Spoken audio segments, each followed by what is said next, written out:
Hi అండి, వాణి traditional లైఫ్కి స్వాగతం సుస్వాగతం అండి. ఈరోజు గురువారం కదండి. బాబాగారి మందిరంలోని పెద్ద విగ్రహానికిను బాబాగారి విగ్రహానికి జలాభిషేకం క్షీరాభిషేకం చేస్తారు. రెగ్యులర్గా అయితే చిన్న విగ్రహం పక్కనే ఉంటుందండి, అక్కడ పాలాభిషేకం జరుగుతాయి. అలాగే మాకు ఇక్కడ భజన కార్యక్రమాలు అంతా అయిపోయిన తర్వాత ఇంటికి వచ్చేసానండి. ఈరోజు మా పాప క్యారేజు బీట్రూట్ తురిమేసి కర్రీని ప్రిపేర్ చేస్తున్నానండి.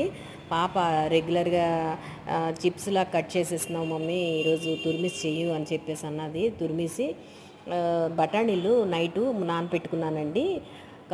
బఠానీ శనగలు, ఆ బఠానీలని కొంచెం లైట్గా ఉడకబెట్టేసాను. అవి వేపేసి వాటిలోనే తురుమును వేసేసి పచ్చిమిర్చి, ఈ కరివేపాకు, పోపు దినుసులు ఇవన్నిటిని పోపు వేసేసి కర్రీని ప్రిపేర్ చేశానండి. చాలా చక్కగా వచ్చిందండి కర్రీ అయితే. మా పాప అయితే హ్యాపీ ఫీల్ అయిపోయింది.